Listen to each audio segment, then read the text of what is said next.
All right, today I want to share the memoir I read, which is called Haldol and Hyacinths, A Bipolar Life. And then I misspelled her name on here, but it's by Melody Moesi, as you can see on the left. And I'm John Hansen. So, clued by the title of the book, we're going to be talking about her bipolar disorder that she has in this book. So, bipolar disorder causes extreme mood swings that include emotional highs and lows. So, mania, we can go through some of the things she has. She does talk excessively. She has racing thoughts, hostility, does not, when she's in her mania state, she does not sleep a lot, and she has delusions. I'm going to read a little part of the book that she kind of explains what it's like when she's going through her mania. This was when she was in college, when she first kind of started noticing her ups and downs. She said, I took up running in an attempt to outrun my mind, to prevent it from completely betraying and devouring me. I had a lot of trouble thinking straight, and I found that when my body was moving, my thoughts slowed down. When I sat still, my mind raced far too fast for me to connect, let alone tolerate. So I just kept moving. Even with all that running, I could barely sleep. I was lucky to get a couple hours a night, if that. I spent the hours I wasn't sleeping, deliberating my new existence. I was a shell of my former self, and worse yet, I was cracking. So because of her mania, she was just up all the time, so much energy, so many things going through her mind that she couldn't keep up, and she just felt like she had to run. And she mentions earlier in the book she hates running. So that's how extreme things got with her mania. And then with her depression, so like this can be week to week, month to month. So she'll have her highs like her manias for a month, and then depression where she can't even get out of bed for a month. So that's extreme fatigue, prolonged sadness, memory loss, poor nutrition. It does mention in this book. I mean, there was a month spell in college where she kind of had an eating disorder where she just wouldn't eat because she just felt like it gave her more control over life. But it was because of her depression, of her bipolar disorder, that she did this. She also said in the book she was forced to move and function when all she wanted to do was sleep and escape the pain. So that kind of shows what it's like for her. And I mean, another uh, mental illness she has was a suicidal behavioral disorder, but I felt like that kind of went along with bipolar disorder and her depression she goes through. She did attempt suicide a couple of times throughout the book that she talks about. But well, I'm mainly going to focus on bipolar disorder. So, how does her bipolar disorder and her disorders affect family and parent relationships? So, her father and mother came over from Iran, so that's part of the book. She talks about what it's like to have a mental illness growing up in the culture of like having Iranian parents and Iranian friends around her.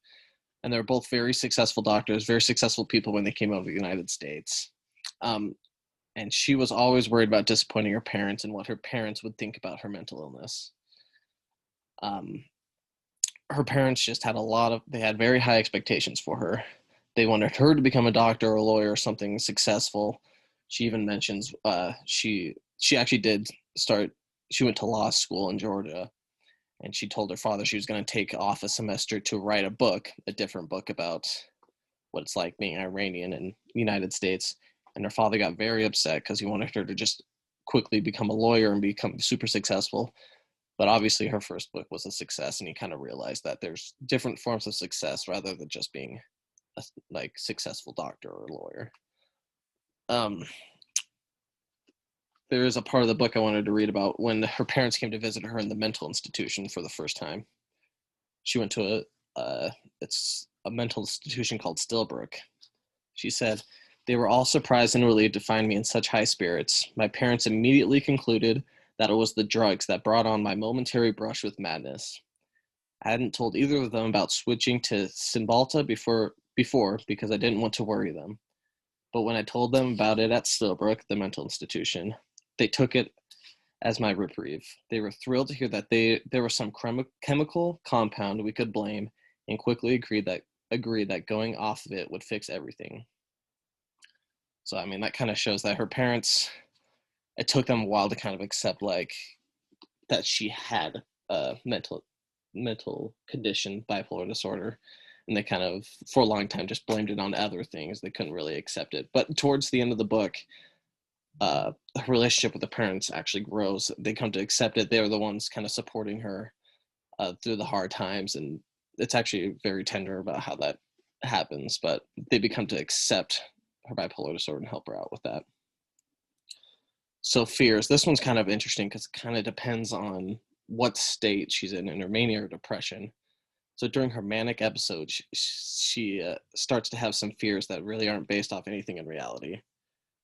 Um, One of her main fears when she has a big manic episode, she had earlier in the book, she had a pancreatic. She thought she had pancreatic cancer, ended up just being some kind of mass that she had in her pancreas. But she has this fear that it's going to come back, which is a real fear. But she thinks she's going to die in the next year, that she needs to find another wife for her husband before she dies. And so it's a really big fear for that her husband's going to be left alone when she dies. But there's really nothing to base that off of. All the doctors say she doesn't, like, she hasn't actually even seen doctors about it in a while, but there's nothing wrong. She's not dying, but she thinks she is. So she needs to find her husband another wife. She was put into isolation after a huge manic episode. And after that, she was in there for a couple days. And after that, her biggest fear was being put back into isolation. She just did not like, one of her biggest fears is just like no one ever listening to her. And that's what they did in isolation. She would be screaming in there, just in this tiny little room with a mattress. She'd be yelling at the nurses and stuff. No one would respond. And this was the worst time in her life. And that's her biggest fear, is going back into the isolation. Like I said, she had pancreatitis while in college, and she had to fear that she would get pancreatic cancer later on. Romantic or sexual interest. So she does have a husband. She talks about how he met her, but he is more of a logical guy, very like loves stats, loves numbers. So he doesn't know how to react at first about her symptoms. So he begins to take notes, which actually helps out with the book. She has all the notes he's taken of like her episodes, what she's like. But yeah, so he likes to keep everything in order, make sure everything's good. And but he does love her unconditionally. Her bipolar disorder doesn't change the fact that he loves her, and he's always trying to help her out and bring her back to reality. I'll read a little part of the book about how he reacts and how he helps her with the bipolar disorder. This is when they weren't married yet at this point, but why she loves him so much and how he kind of accepts her bipolar disorder. She says, "What I remember most about these conversations is Matthew's patience and quickness. Unlike everyone else with whom I spoke that summer, he never asked me to slow down. Rather, he kept up, my only match. I took note, preparing to practice my latest lessons on him, fully equipped to fall in love, not entirely aware of it." So she ended up falling in love with him because he was the only one that able to understand and keep up with her racing thoughts. So all her other relationships, her family and friends, or family friends, don't know how to treat her. And so most of her family friends in this book, she talks about how they are Iranian. And I wanted to read a little part of this too in the book about how in Iran, how they treat bipolar disorder, or how they treat mental illnesses, what the reactions are. She said, "The stigma surrounding mental illness in the States is bad, but it's beyond measure in Iran. Most people are about as likely to discuss their psychological issues as they are to discuss their bowel movements. That's not to say Iranians have no mental health concerns. Far from it. We just prefer to sweep them under our prettiest Persian rugs, hoping the intricate patterns sufficiently obscure the truth."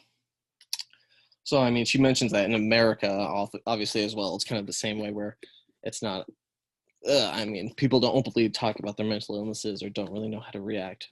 But it's definitely worse in Iran. She even mentions that, like, it was surprising to her when she first started going to mental institutions and people started realizing she had a mental illness, that no one really came by to see how she was. I mean, she mentions that, like, if you go to the hospital for other things, people come by to bring you flowers or food. But when something happens with your mental illness, or you go to the hospital for your mental illness, no one seems to come over to see how you're doing. people just seem to kind of sweep it under the rug and kind of want to ignore it. She does make a lot of friends in the mental facilities that she goes in. Her psychologist says that's a bad idea, but she likes to, when she first goes in, she's actually, we'll talk about this a little later, but misdiagnosed with just depression. So she thinks she kind of has like the lowest of all the mental illnesses of the people in the mental institutions or mental facilities. And so she likes to go around, try to solve other people's problems, other people's mental illnesses. And towards the end of the book, she does become very open about her bipolar disorder, and this helps. She likes to talk about it with all her friends, family and friends, so people can, she kind of wants it to become more normal to talk about these things, and that it's not as crazy as people think, because she mentions that a lot of people think because you have a mental illness that you're violent, and that's part of why she becomes very open about it, because she wants people to know that anyone can have like a mental illness, rich, poor, doesn't matter what race or anything, like anyone can have it, and that we need to be more open talking about it. So her self-image just, it really depends on what state she's in, her mania or depression. So in her mania, at one point she thinks she's a godlike figure. She leaves her house and just walks through the street, and she lives in Atlanta, Georgia. She knows like the cars will stop for her because she is like a godlike figure. So it's she kind of just takes risk because she thinks she's like invincible, nothing can happen to her. And then at another point, she thinks she's an advisor to President Obama. So she very clearly, during her mania, she thinks very highly of herself. But during her depression, she obviously thinks very lowly of herself and has suicidal thoughts and thinks that's the only way out. So her work, she does multiple things. I mean, like I said, she studied law. She obviously is a writer, a political activist and stuff like that. During her mania, she can stay up for days at a time writing her book or doing research on her book. So some could say this is kind of helpful, but because of her mania, she kind of gets sidetracked a lot. She thinks she's working really hard on the book, but then kind of when she comes back to reality, she realizes she was just off on this huge tangent and it wasn't really helping her at all. Her work and hobbies can consume her for weeks at a time. And like I said, she thinks she's up all night working, but when she comes to her senses, she wasn't doing anything productive. And like at one point, during like an Iranian revolution, she's in America going on talk shows, news shows, talking about it, being like just bringing it up so that everyone knows what's going on in Iran. And she starts having like these anxiety attacks, staying up for long periods of time, and she even starts having hallucinations of Joseph Stalin, like in her room, that he's just there like a statue of him, and suddenly her fourth grade teacher's in there with her, and so she starts having these hallucinations because she's just up for days at a time, and this really affects her work. So treatment, she spent time, well, at least throughout this book, she spent time in 3 different mental health facilities. She had multiple psychiatrists. She was really big into trying to find the perfect one. Very early on, she was actually misdiagnosed with depression. I want to read a little part of the book about that.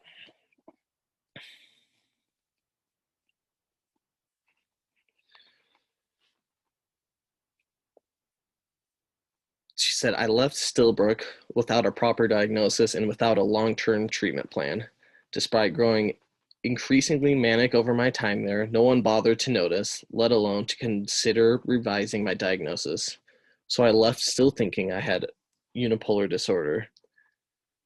I left without even a rudimentary understanding of what bipolar was, besides besides what I had seen from others that had bipolar in the mental institution." So, I mean, she mentions early on how that she was taking depression medications and stuff when she really should have been taking things for bipolar disorder. But she thought nothing that big was wrong with her.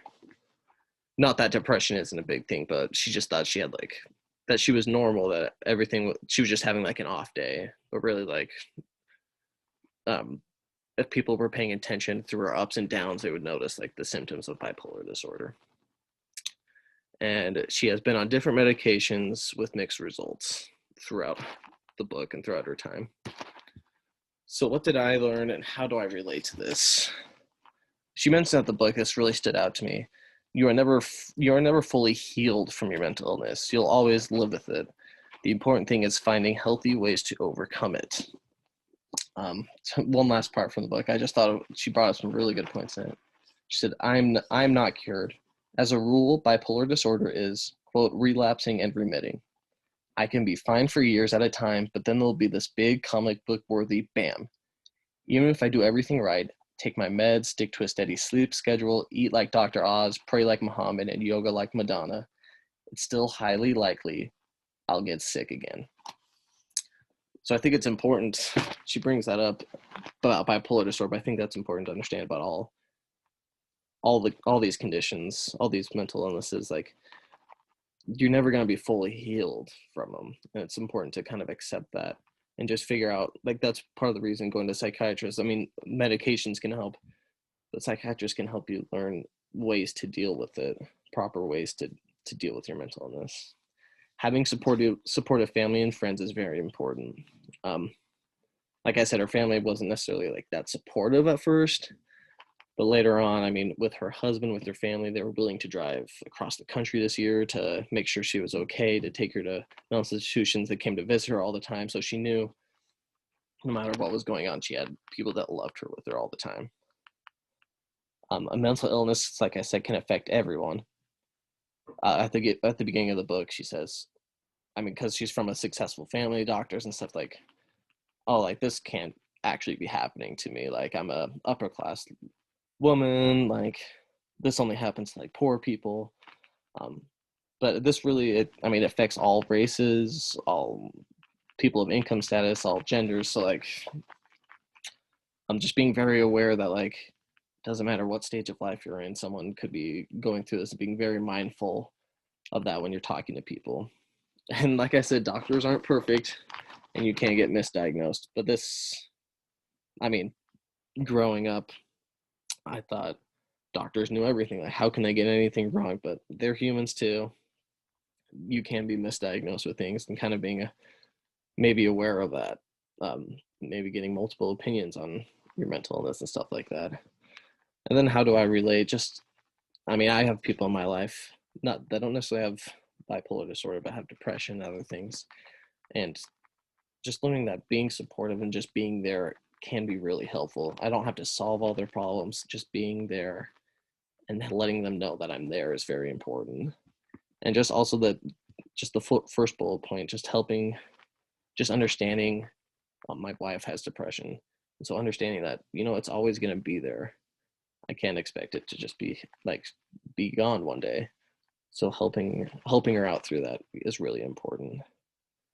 And all these things can be implemented in all of our lives, just being more open, understanding, realizing, I think, kind of like what we said about, or what I was talking about with her family friends, just like, people don't really talk about mental illnesses. And I think we need to be more open about mental illnesses, understand that a lot of people are going through it, and it's a common thing, and we need to support people through it. And these are my references. I thought it was a really great book. If you guys have a chance to read it, I highly recommend it, because it brings up a lot about bipolar disorder, and a lot about how she deals with it in her regular life and how it affects all aspects of her life. And that's the end of my presentation.